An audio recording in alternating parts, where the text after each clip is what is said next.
Hi, I'm Shayna. And I'm Tracy, and we are the creators of The Pump and Dump Show. We are moms, but we were women first. And in this podcast, we explore what it's like to be a woman who also happens to be a mom. Before we were moms, we were women. Before we were moms, we were chillin'. We were pumping and dumping. We're talking about something. This is the Pump and Dump Podcast. What's up, breeders? Hey, breeders, welcome back. How are you? Hello, hello. I love you. This week's episode is It's a little heavy, guys. it's a little bit of a scary topic. We're talking about cyber safety. Yeah, we're going to talk about kids in tech and all the things that come with living in 2019 and having children. Tablets and online games and frickin' YouTube and Google and all of it. But we will also discover tips and tricks to make our lives easier, so that it's not so intimidating. I was very nervous about this being a subject because I'm very self-conscious of the screen time I allow my kids to have. Yeah. Because sometimes it's not a lot and sometimes it's a lot. And it just depends Sure. on the day and what's going on and who's sick or who's not or what's happening.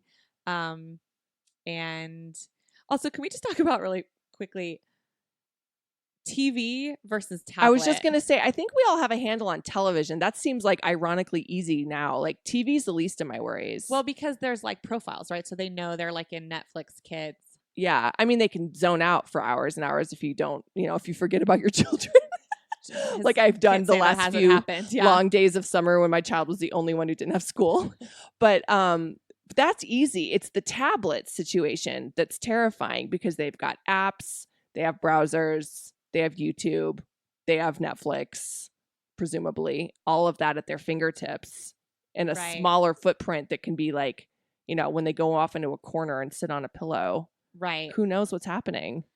I do know what's happening, actually. There's an insane amount of boogers being put onto my kid's tablet screen is what's happening. That's disgusting. Don't you think that tablet screens are like so fucking disgusting? Well, I mean, now I've never thought about it, but constantly wiping down my son's tablet screen because he's like always. But not your daughter's. You're so sexist. She spends less time with her fingers in her nose. I'm pretty sure anytime I see Bose, it's just and they sneeze right on it. I was going to say the sneezing for sure, and like sticky fingers, like food, like it's so gross. I have to tell you guys publicly, I don't think I've ever wiped down my kid's iPad. Really? I'm gonna do that. I'm gonna go home and do it immediately, straight away.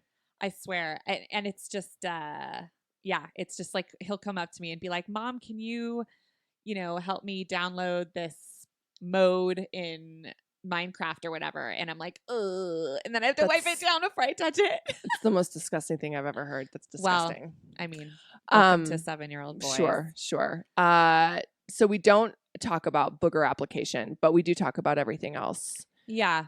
So saddle up. Sorry if it gets dark.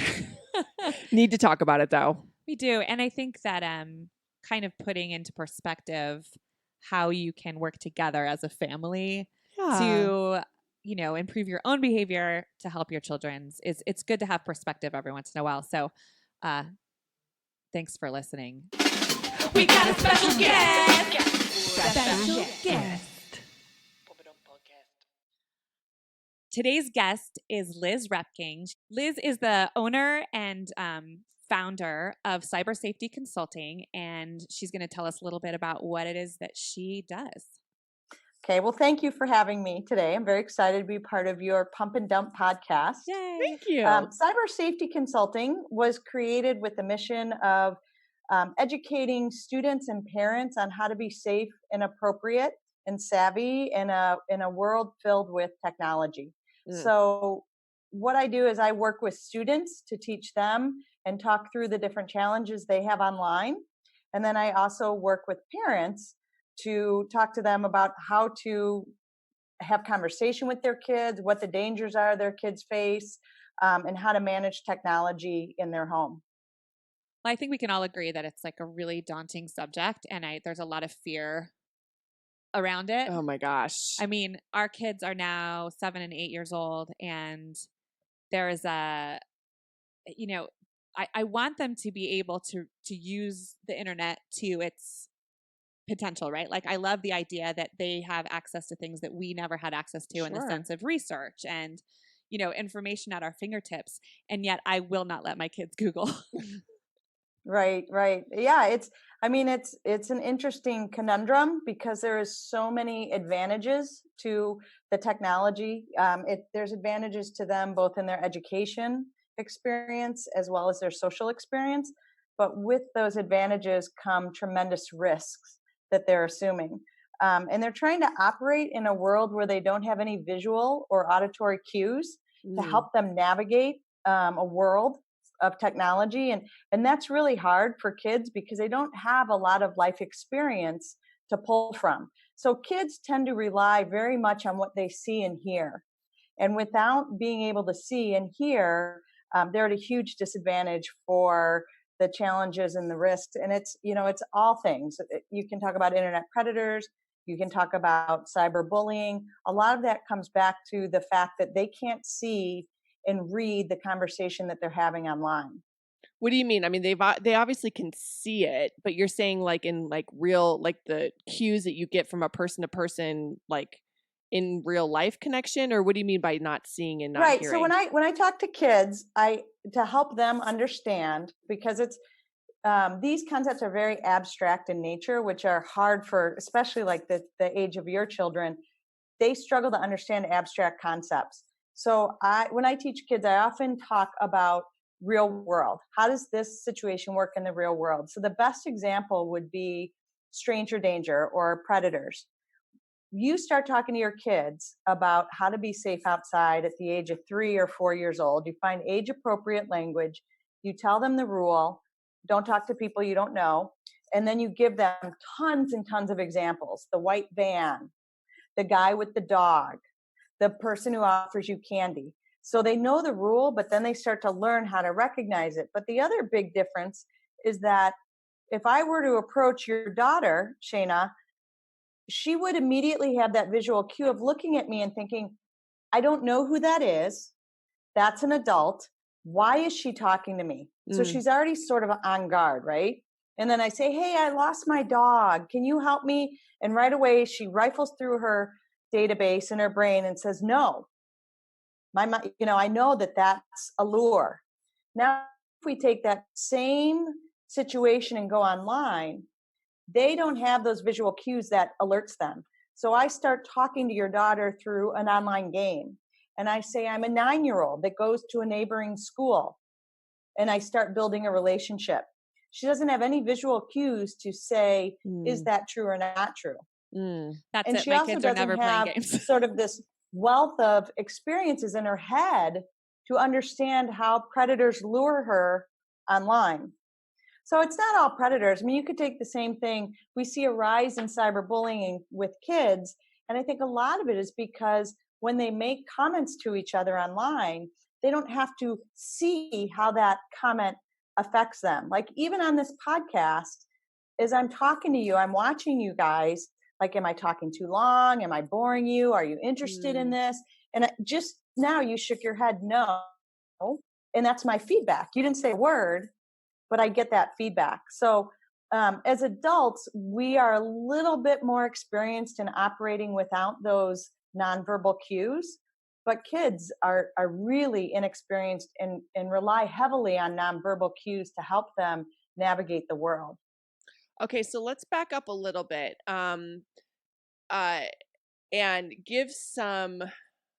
I'm possibly a little over strict when it comes to my kids' access to online. That being said, she's been known to sit and like watch Netflix sort of chaperoned, and I'm not totally sure what she's watching. But so where are the points where you're seeing the scary or the most predatory or the most invasive repercussions of kids being online? Like you talked about online games, and I don't even know what that is. Like kids play games with each other and they're strangers. Like what are these games that they're playing, and like how do you even do that? So any online game like Roblox. Do any of your kids play Roblox? Yeah. Bo plays Roblox. So Roblox, you look at it, and if you look at it, you might say, "Wow, this is probably appropriate for my 9-year-old." But what's in there is a chat feature. So they tend to play with the world.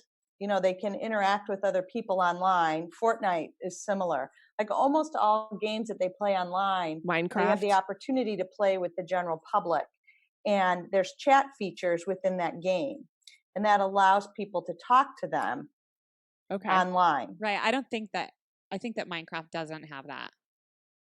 The what? Minecraft? Minecraft doesn't Well, have Minecraft, that, right? it depends. It depends on how they have it set up. They can play solo by themselves.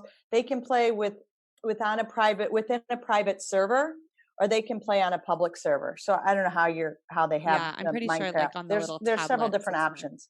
Yeah. Okay, so Roblox. So do kids know about this chat features? Do kids usually use it, or is it something that the parents have to turn on or off? Or Yeah, both. I mean, like maybe a year ago, I contributed to a news story for an 8 or 9-year-old girl in the Chicagoland area that was being solicited by a predator.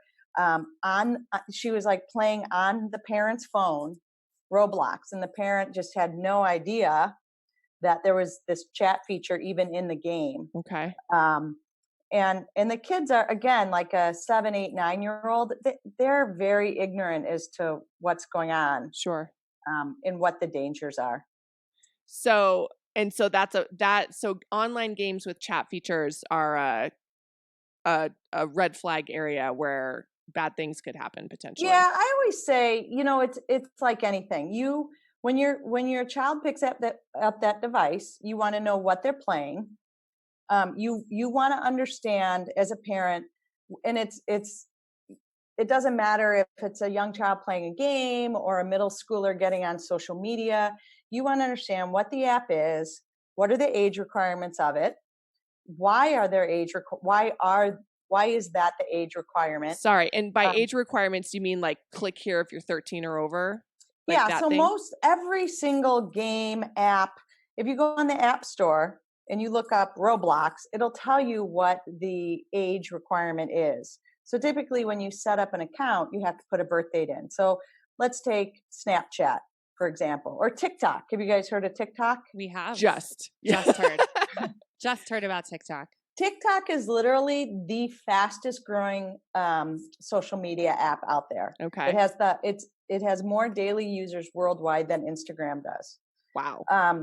And you have to be a certain age. So when you create an account, you put a birth date in there, but there's really no hard verification of that birth date.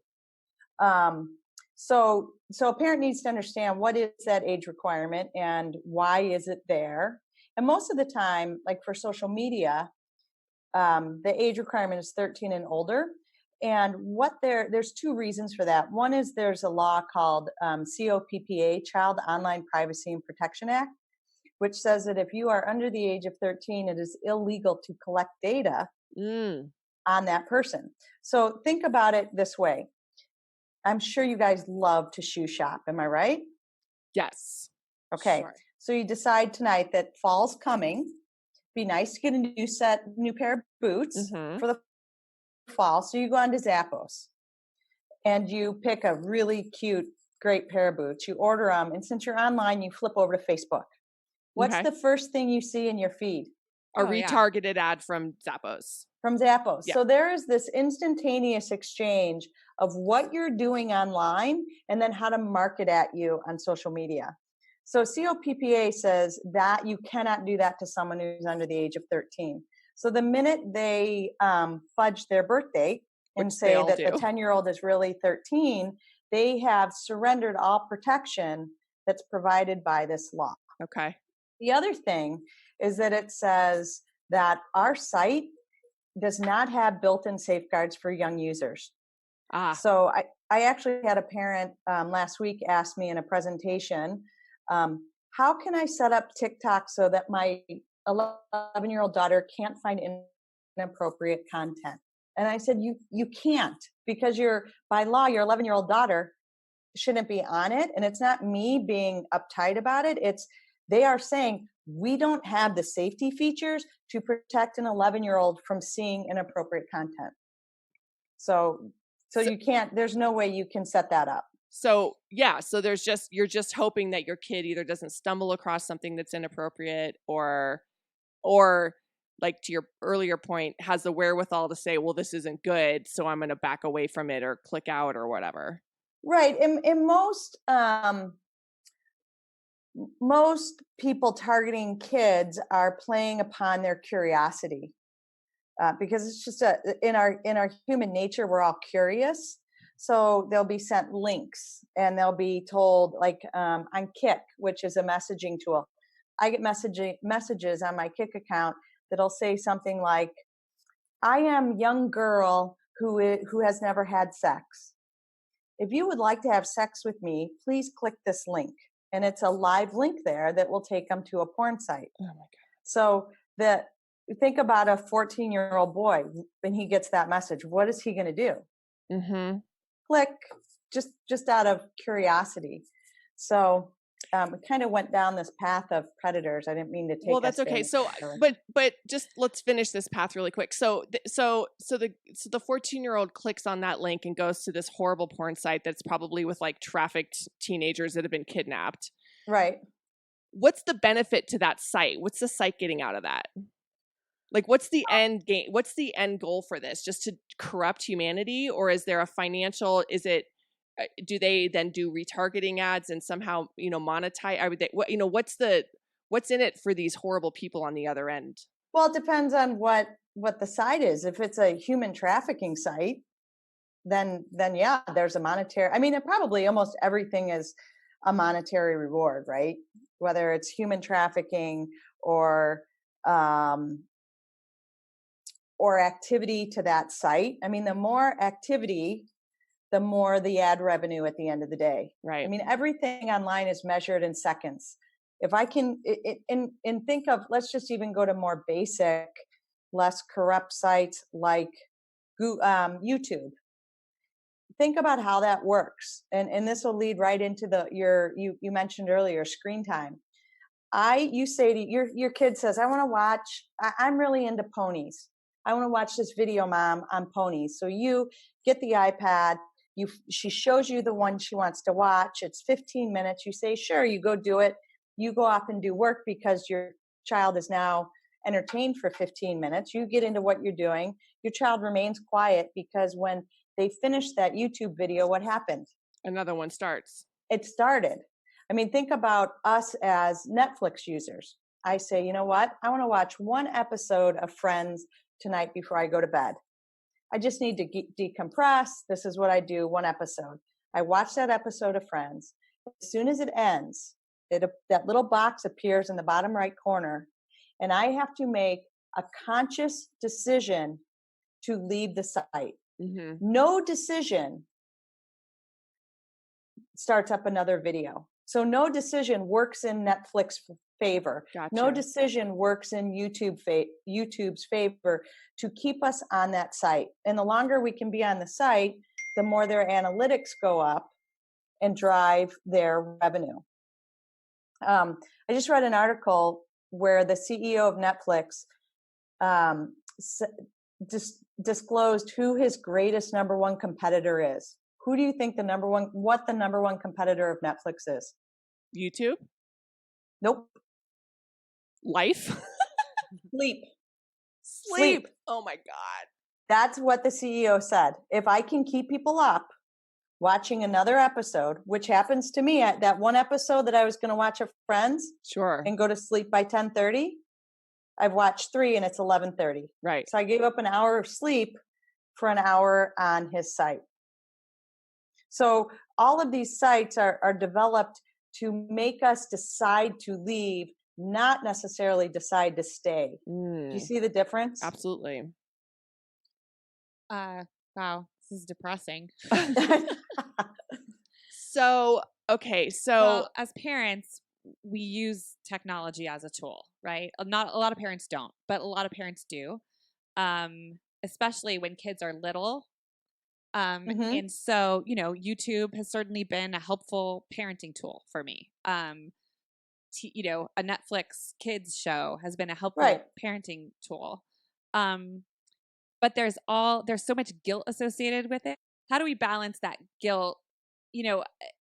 There's so many people that can have a screen-free house. That I wasn't that mom. I'm not that mom. We have I'm not screens. that mom either. Right. So what is the real damage that we're doing to our children? Well, I don't know if I can answer what the real damage is.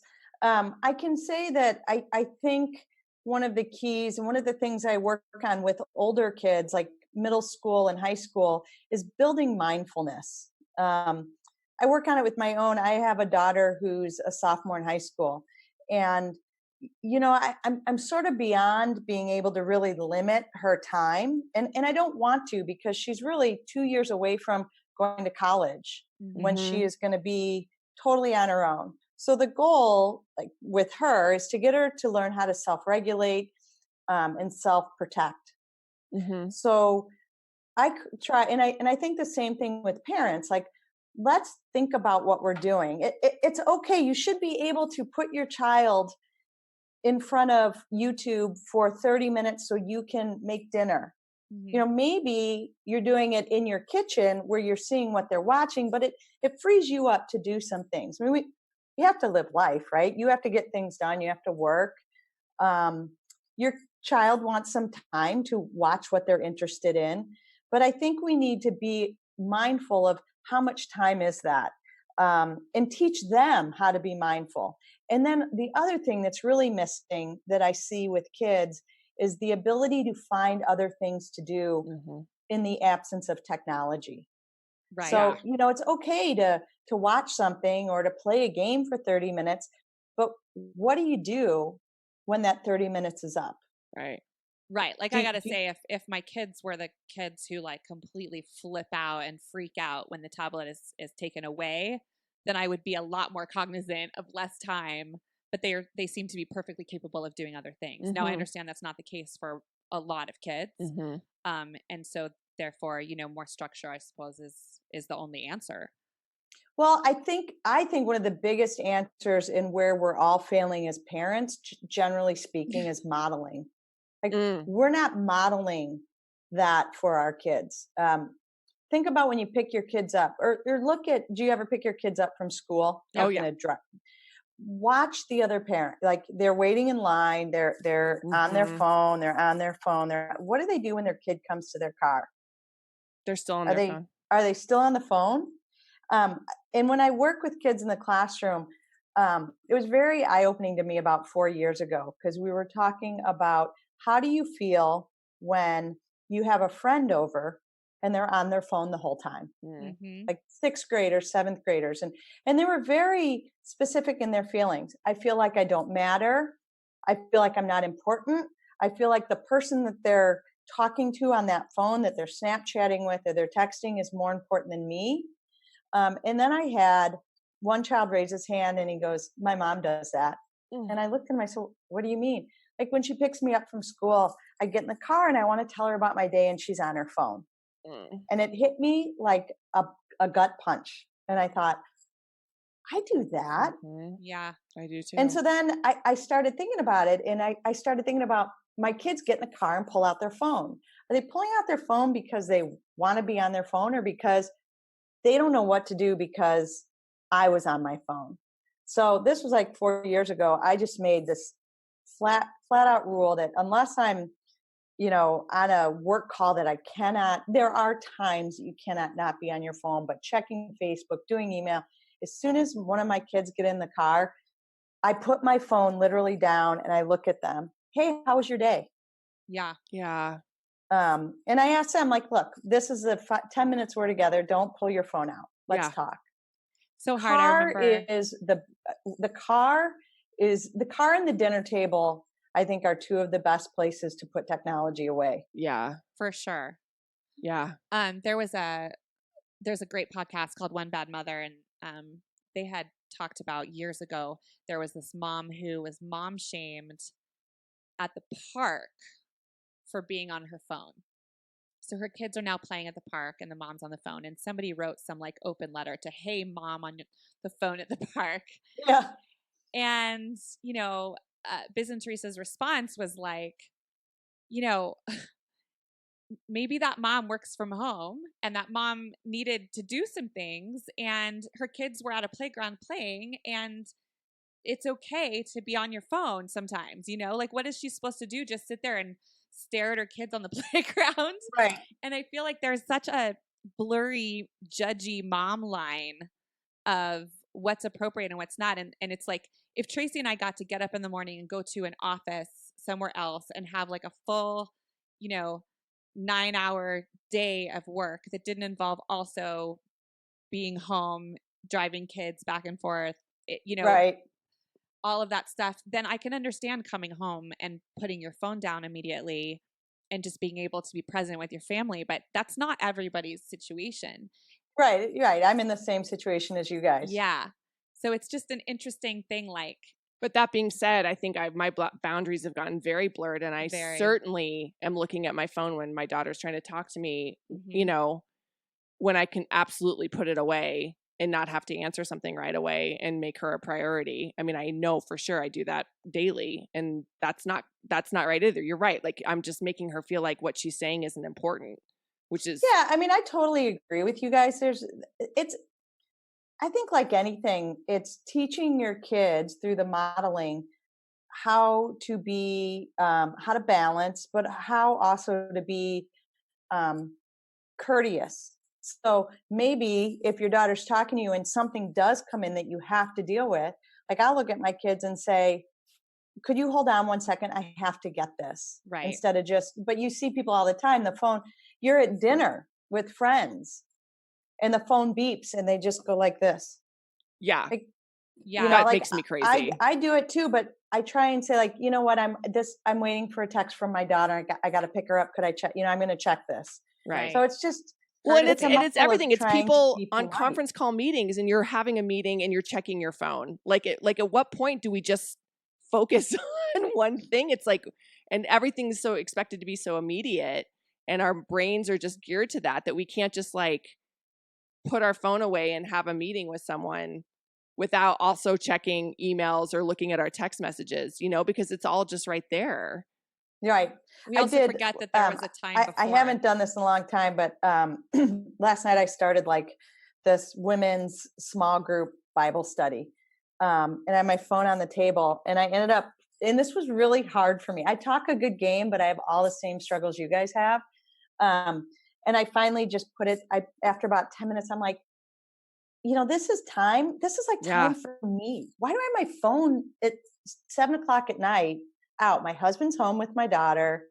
My other 2 sons are at college. So I ended up putting my phone in my bag, but it actually was kind of hard. Like I kind of twitched.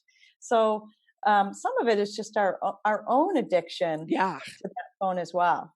Absolutely. Right. They say it's like a slot machine, like the same dopamine that you get from like, which I don't. Yeah, it's called the variable reward. Yeah. Yeah. And I'm I'm a slot machine. You never know when you're getting something. Right. So, okay. So, back to, all right. So we all need to put our phones down. Fair enough. I think that's a blanket statement that everyone would agree with. Here's what I would say. If you could make, if we all as a society could make a 25% improvement, 25% is not very much. Right. But if we could make a 25% improvement, I bet things would be so much better. So I'm not saying everyone has to be perfect with their phone, but if we could improve 25%, or maybe pick a couple times a day where you do just from your own health, forget about your kids. You say, you know what? I'm going to put my phone in another room and I'm going to read a book for 20 minutes. Or we're going to have dinner tonight. And that's about the only big rule we have in our house, is that we have no technology at the dinner table. Yeah. Right. And my kids really associate dinner with conversation. Yeah.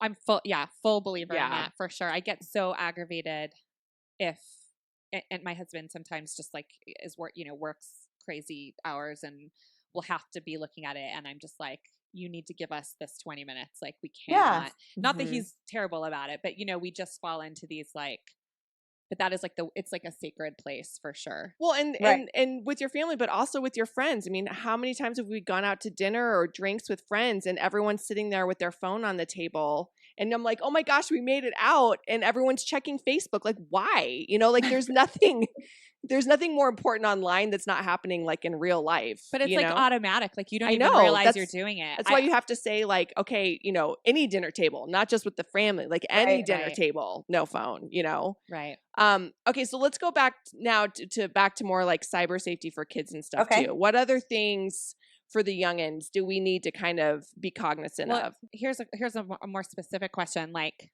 my kids use Chromebooks at school, and we've been considering getting them Chromebooks for home. So I'd love for them to be writing more. I'd love for them to be able to play their games from their curriculums at school on their own computers. I think that it would be like it's great. This is a technological age.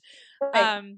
But I literally do not know how you protect your kids. Like, are there settings? I mean, I honestly don't know what you do to protect them from, clicking on something where they're going to see a picture that's going to scar them for life.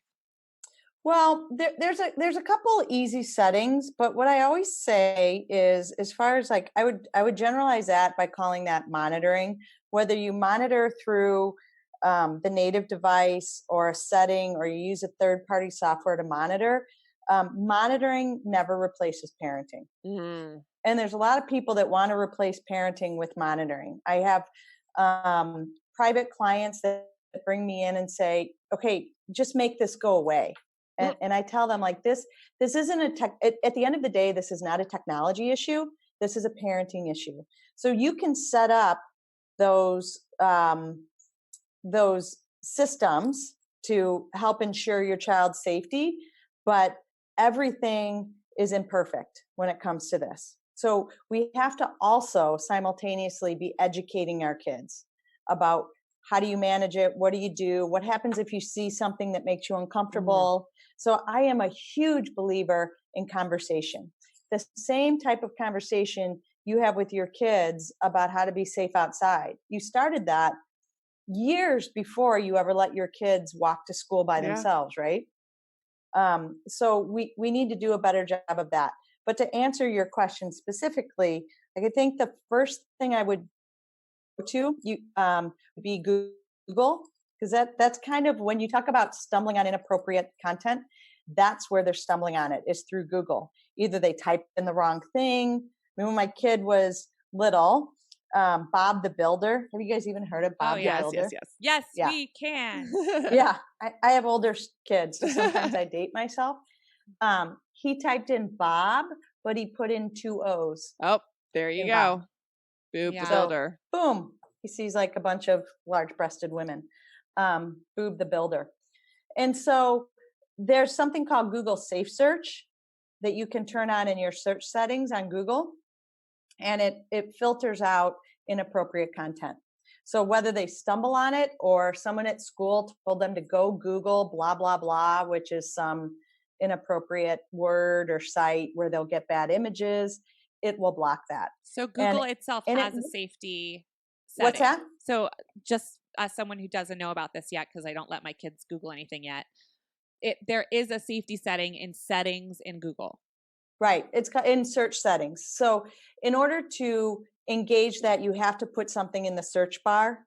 And then once you get the results, you can go to search settings and you'll see safe search. Okay. Right in there. But you have to set that by device, by browser.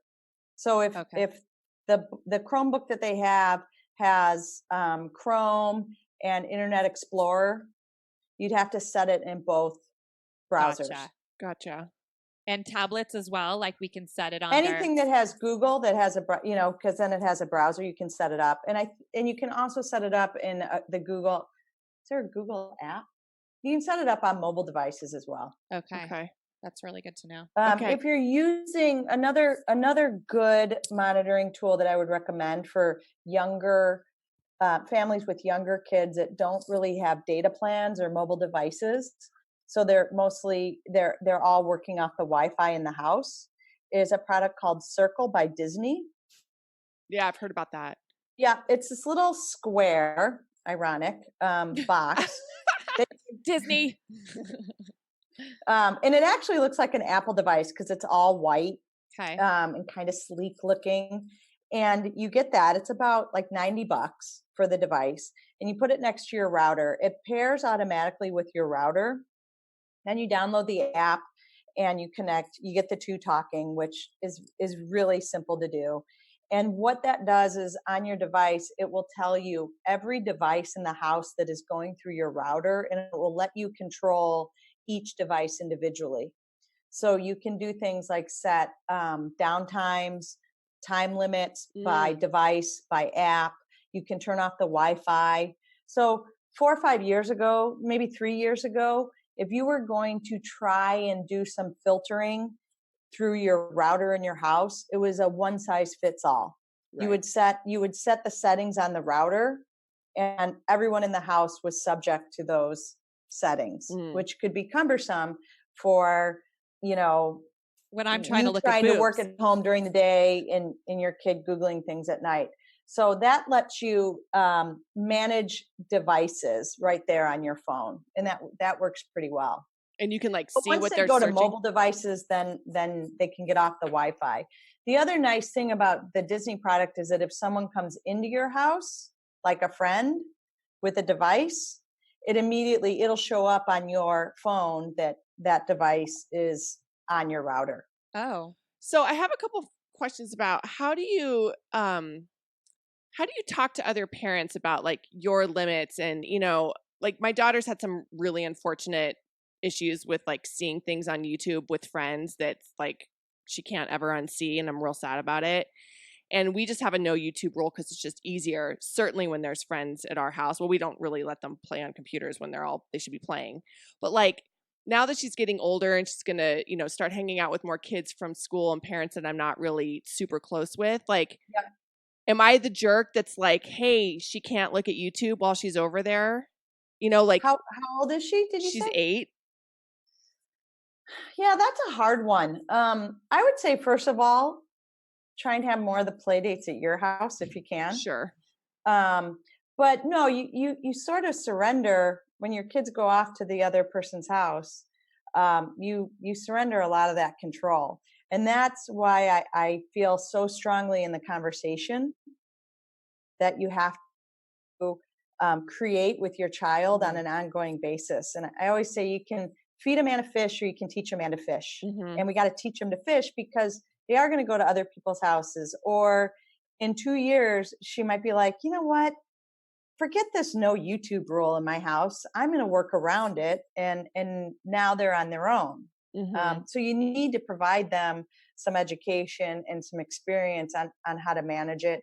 And one of the conversations I think is really important, especially at the age of your kids, is what happens if something goes wrong? Yeah.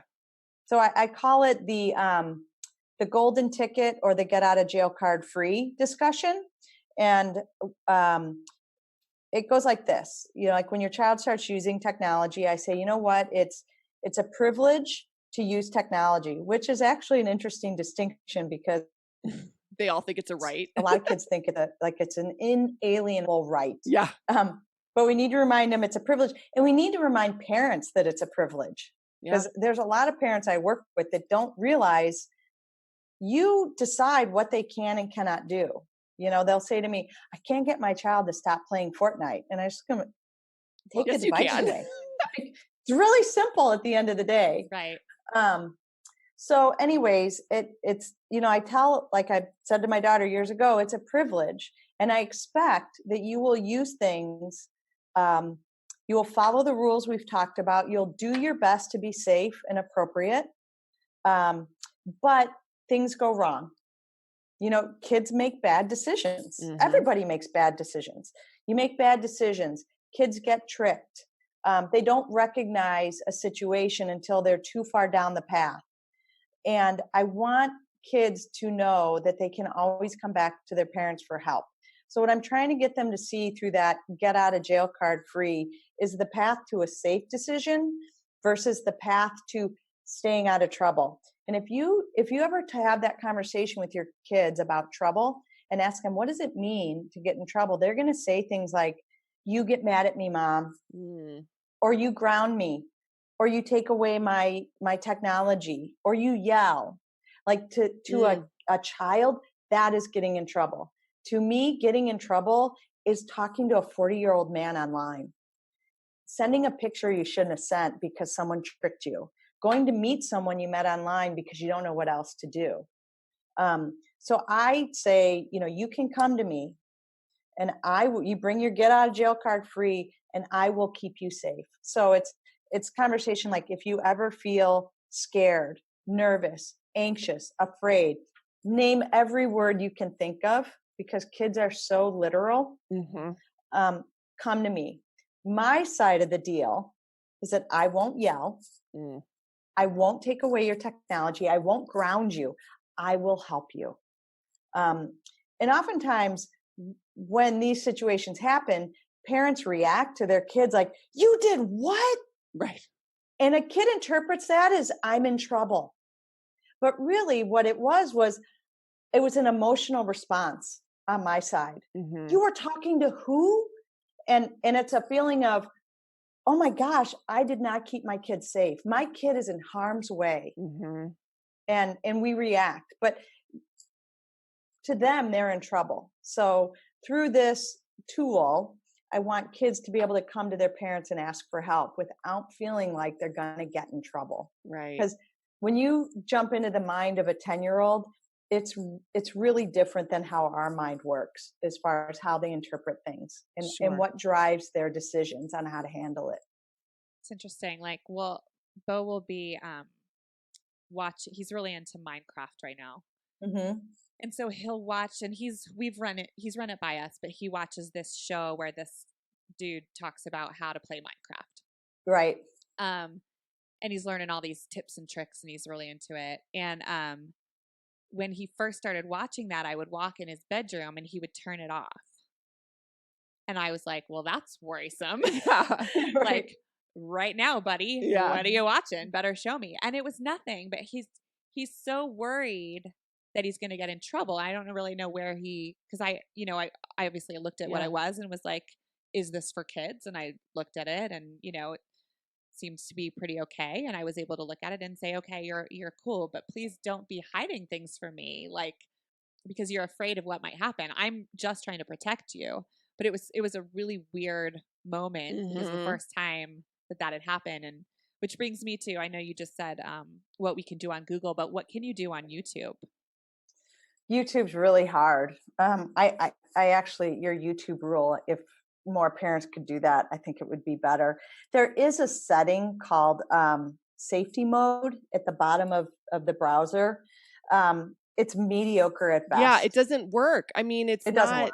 It doesn't, you're still, it's not anything. Well, because Google is, and Google is more similar to like TikTok. It's populated by the public. So all of these sites where people are posting things, it's impossible for the sites to keep up with the content that's going up. And frankly, they don't really want it at the end of the day, because that's how they make billions and billions of dollars. But isn't there a kids YouTube that I've heard about? Like, but there is a kids YouTube. It's okay. I mean, there's still, again, it's what you as a parent think is appropriate might be very different than what YouTube kids think is appropriate. It just depends. And I tried to use it, and I tried to find like Spanish children's cartoons so she could practice her Spanish, and like the search isn't as good, and it's like almost so limited that it, like, the stuff you actually want isn't in I think I just gave up even trying. I just hate fucking YouTube. I hate it. Yeah. So it's just the search mode, and then otherwise you're just kind of at the mercy of YouTube. Yep. So these I mean, you hear all these horror stories about kids watching, like Minecraft, like the dude telling the kid tips and tricks. Like, is that that whole chat thing that's happening, or that's like a video? Not on YouTube. Yeah. Some of those videos can get a little creepy, like just from like, it's the dude that's like 30 years old and sitting in his parents' basement making Minecraft videos. Yeah, no, that's not what he's watching. But it's not two-way. It's like only one way. Oh yeah, that's right? just a video. Right. Okay. That's not a chat. Yeah. Okay. The chat is on a game like Roblox or Fortnite. My kids don't play Correct. Fortnite, and that's where other people can be like literally interacting with. Oh my gosh. And can you turn that off? You can on some Roblox. You can turn off the chat feature. If you ever wonder, like, okay, my kid's gonna play, game XYZ. I don't really know much about it. The first place I go as a parent is the App Store on my phone. And I kind of get a very cursory level of information about what's the age requirement, what is it sort of high level about. And then from there, I would go to like a Common Sense Media. Yeah. Because they have reviews of everything. Yeah. I would Google, is Roblox safe for kids? What are the dangers of Roblox? Google is, as much as it's a dangerous tool, sometimes it's also a really helpful tool.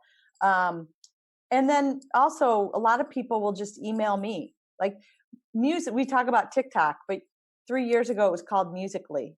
And it popped up first on the East Coast. And I probably got 10 emails in about 2 weeks from places I'd spoken at, from people saying, hey, do you know much about Musical.ly? Can I let my kid use Musical.ly? And then I can do some of the research and get back. Or maybe if I get the question a bunch of times, I'll write an article and publish that about it. So, and wasn't Musical.ly like really bad? I feel like my niece got into that, and like my sister was like, this thing is totally messed up and horrible, and like wouldn't let her use it anymore. Musical.ly. Right. Is that the right one? Yeah. And it got rebranded. It got rebranded and then renamed TikTok. And what it does is that you can create a music video to like 15 seconds long where you're lip syncing to a song, and then you can post it out. You can make your account private so that if the three of us are on TikTok, only you two can see my video. Or I can make my account public where anyone within the TikTok world can see it. And that's all it is? Mm-hmm. But you can search on videos. You can...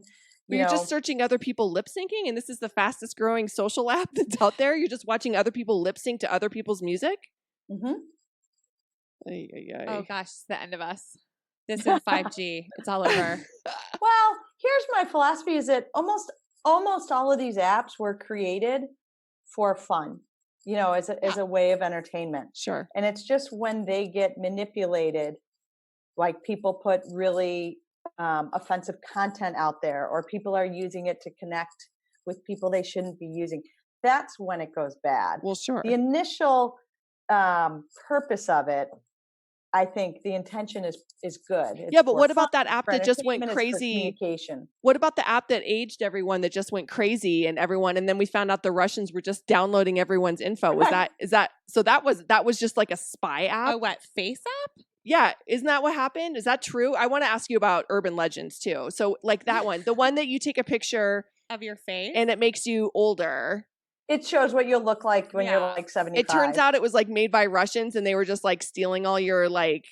Well, all of those quizzes, face apps, all of that is about getting information. They're not really interested in giving you quiz information. They're interested in collecting your data. So everything we do, and it's not just your social media, like even our computer, everything we click is measured.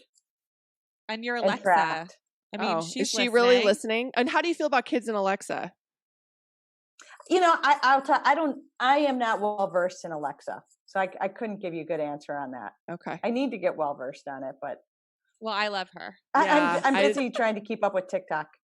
Oh my gosh. So, okay. So was it the Russians though? I really want to know. Was it the Russians stealing? It's always the Russians. It's always the Russians, isn't it? What are some other urban legends? Like let's talk about the Momo thing. Like, was that legit? Did that actually happen? That horrible thing? Or? It was a legend, but I always say there was real outcomes to it.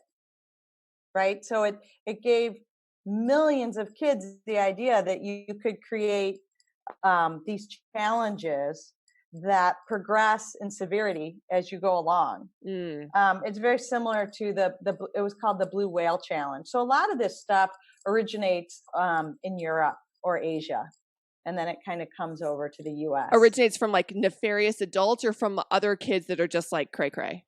I think I don't know. I don't know where they originate from as far as whether it's other adults. I think it's probably mostly adults. Okay. So they originate from, and then they come over here, and then they these challenges just. Yeah, like there was one challenge that got popular in Europe, and I asked Maeve, my daughter, about it. She hadn't heard anything about it. And it was like putting yourself in a bag, like a garbage bag, and then putting it was called the vacuum challenge. And then it would suck all the air out of the bag. Yeah. And it had like a physiological effect on people. Like they would fall over, like they would lose their balance. And it's just stupid. Look at it. I encourage you guys to go onto YouTube and search on vacuum challenge. Oh my God. And it's like, it's just so inane. Right. And kids are inane. I mean, kids do are stupid inane. things. We just all did it offline, and so there wasn't like this millions. Everyone's dipped their finger in alcohol and lit it on fire. Like we all do stupid things when we're kids. It's just that it's exacerbated because you're getting likes from it now. Like it's like, well, and your audience is so massive. Yeah. And there's this like the cinnamon challenge. What's that? Oh, they like have like a teaspoon of cinnamon.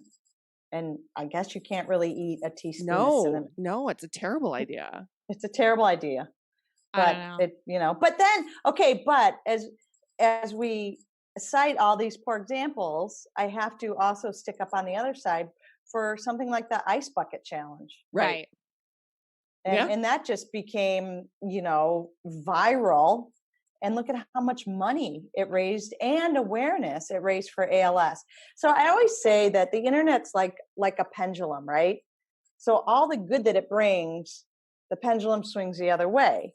And that's historically with all innovation. Think about when we moved from, this is really, and I will openly say this was before my time, from horse and buggy to car. Like it revolutionized how quickly and efficiently people could move. Mm-hmm. But it also, greatly increased the number of automotive deaths. Mm-hmm. So there's that pendulum. I mean, would we all be safer if we were just out on horse and buggy or walking? We'll be healthier. Right? So where do you see the internet going? Like, do you think it's just going to get crazier and crazier before all of our heads explode? Or do you think there's going to be a time where social media isn't as important, or is that just a pipe dream? I think it's going to continue to increase in importance. I mean, just look at our political world and how the internet is being leveraged to influence political outcomes. And in the strongest, most advanced nation in the world, mm-hmm. we're being manipulated by another country without getting into politics through social media. I mean, think of how powerful that stuff's not going to change. Right. But a lot, it'll be interesting over the next 5 years to see how it changes with the big tech firms. The two biggest issues are privacy and data collection. And they are, the Facebooks, the Googles, the Amazon, they are under huge, huge scrutiny as to how they're managing data, managing advertisement, managing privacy. So I don't, if legislation can get a handle on managing that, we'll see some things change. But I don't know. It'll be interesting over the next 5 years. I would like to think also then you can, and that's one side of it. The whole other side is the artificial intelligence. Right. I mean, can you imagine getting in an Uber with no driver? No. I would like to imagine that there's like a bubble with teens right now, and like the social media bullying and like that world with kids that at some point will burst and they'll just be over it. This is my dream scenario. Well, you and I, like, we just keep hoping that by the time our girls are old enough to have phones, like flip phones will be the cool thing. It'll be like cool to be like lo-fi. No? No. I mean, your kids are only a couple of years away. Yeah. She wants my kid wants one of those gizmo gadget watches. Yeah, those are really popular. How do you feel about those?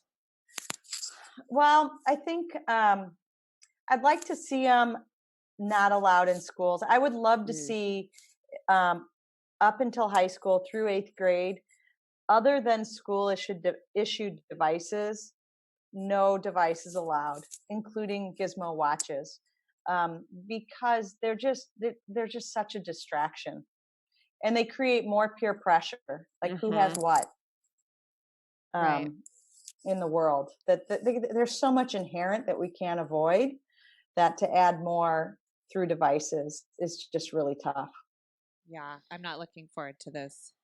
The phone years. Oh my gosh. Oh, well, Liz, thank you so much for You your can do knowledge. it. You can do it. You can? Well, You can. we're going to have I'm going to to try. She's going to hate I think me. you guys will be good. You really have to be thoughtful. And I think the best thing you can do is create a home where there's open and honest and non-threatening conversation. And the big word is non-threatening. Yeah. And it's not that you are threatening them. They perceive. Right. They're defensive and feel threatened in all conversations around technology. So I always tell parents, like when my daughter, just 2 weeks ago, we were sitting out on our front porch at night, and she said to me, "My phone is driving me crazy." And I kind of was like, "What? Your phone's like?" The mom in me wanted to jump right in, like, "No kidding. Yeah. Put the thing away." But I didn't. And my favorite answer to get kids talk more is I go, So she said, "My phone's driving me crazy." And I go, And she goes, "Well, it's not really my phone. It's Instagram." And I go, "Really?" Like that's another, like enough to let her know I'm there, but not. And she said, "Yeah, I just feel like so much anxiety over liking people's stuff and making the right comments and keeping up on my feed." Oof. And I thought, wow. I mean, she's actually articulating that this is causing her anxiety. And I said, well, how would your world be adversely affected if you didn't keep up? And she looked at me and she goes, "What do you mean?" And I go, "Well, how would things go bad, like with your friends?" And she looked at me and she said, "Well, I guess it really wouldn't." But until I posed the question, she didn't even think of it as an option. It's a possibility. Right. Yeah. And so it was having, like, getting her to think through it, because if I had said, "Stop using Instagram" or "get off of it," that wouldn't have been good. Oh, but interesting. She came back and she said, "I think I'm going to make sure that I only check Instagram in the morning and in the evening. I'm not going to check it during the day." Okay. And I Do you thought, think she good sticks for to that? you. Do you think she'll stick to that? No. But an awareness is good. But it was step one. Yeah. Sure. It's like anything. It's like someone who wants to lose weight, right? Most people don't all of a sudden say, "I'm 50 pounds overweight. I'm starting a diet tomorrow." Right. It's sort of a process. Sure. But if someone tells them you're 50 pounds overweight, you have to go on a diet, never going to happen. Right. It's never going to work. So It was step one. At least she's starting to think that way, and getting people to realize they have control over how they manage their technology, and technology should not have control over them. Right. Oh my gosh. Thank you so much for I could all talk of your to you knowledge. forever. But let me know if you ever want to have a part two. Yeah. Absolutely. Yes. Absolutely. I mean, because there's so many, we could talk about every single age of child into our own adult issues with technology. I mean, there's so much to talk about. So we really appreciate your time today and letting us ask you all of our questions. Yes. Sure. Thank you so much, Liz. Thank you for the honor of being on your podcast. Oh my gosh, really it's our appreciate pleasure. And thank you for what you do too. You're helping so many parents and you're helping children. And this is the dialogue that needs to happen in this crazy world that we live in. And more of you, please. And we can go to your website, right? cybersafetyconsulting.com. Yeah. And if you sign up, I write probably articles once or twice a month that are around parenting with technology. And if you sign up, then you'll get those automatically in an email, which people really, really like. Oh, great. And you're so lovely. I have a feeling you're not just going to be like yelling at everything that I'm doing wrong and like making me feel horrible. Like maybe give me options and like some perspective, which is I think a lot of what people don't want to do. And it's like anything. This is a journey. Yeah. And it's about looking at how we did it today and how can we do it better tomorrow. And to be honest, like people always ask me, what's your background that allows you to do this? And I can give you this whole technology background, but my greatest qualification is that I am in this too. I have 3 kids, a little bit older, but we're all in the trenches together, right. and we got to support each other and not make each other feel badly. Right. Thank you, Liz. You are an awesome mom. Thank you so much for talking to us. Thank you so much. All right. Thanks, guys. Have a great day. You too. Bye-bye. Bye. We're on tour. We got a tour update. Oh, man. Okay. I'm burning everything. Burn it all down. You know what? As much as like I get concerned about my kid, like I really have to fucking pull my shit together and be a better person on my phone. I feel like I go through phases where I'm good and I feel like I'm in this phase. I think it's a lot because we're busy. And so I just don't want anything to slip through the cracks, but I've got to put my phone down and just be more present. Like I have to. I feel similar, but right now where we're at, it's like impossible. I mean, we're just doing our task list is like, there's no way to shut it down.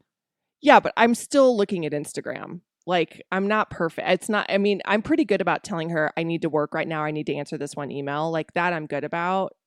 It's just kind of browsing. Yeah. You know what's weird is like, I feel like I'm on my phone when we're watching a show at night. I know. And it's like, all the time. Why is that happening to my brain? Like that I can watch a show and then just like Amazon shop. And I almost feel like it's because we work so hard during the day that's my tune out. Sure. Where I finally get to like kind of just browse. Yeah, but you can't just have one. Like you're watching a show and like that's not enough anymore. You have to have like 15 things going. Yeah. Let's I'm going to work on that. Let's streamline. Shut it down. Be better humans. All right. Well, if you haven't bought tickets to our 457 shows that are happening across the country, please do so. There's a bunch. There's more in September and there's a bunch in October, and you will find all of the tour dates for both the Midwest cast and LA West Coast cast on the pumpanddumpshow.com/tour. And have you joined our private Facebook group yet? Speaking of social media and things that are terrible, but #BandofMothers private Facebook group is the bomb. Both literally and figuratively. The BOM. And join us there too, because you'll get a lot of great support. Yeah. And the truth is, like, there are beneficial things that come out of technology. Of that course. group is certainly one of them. I mean, yes. Recently, so many people have been like, I'm just having a terrible day. And everyone's like responses are so encouraging. Oh no, it's wonderful. No, there's always good to the bad, but we just focused on the bad today. I'm basically just going to lock my children in the basement. Great. Mine can join you. With no internet and a drum set. You know what? There's worse things. If they had no internet, they would live. That's the amazing thing. I know, but imagine just being locked in a room with a drum set. Oh. Here, just learn something. Just figure something out. Who knows what could happen? They could be... I'm going to write a short film that's just like a child alone.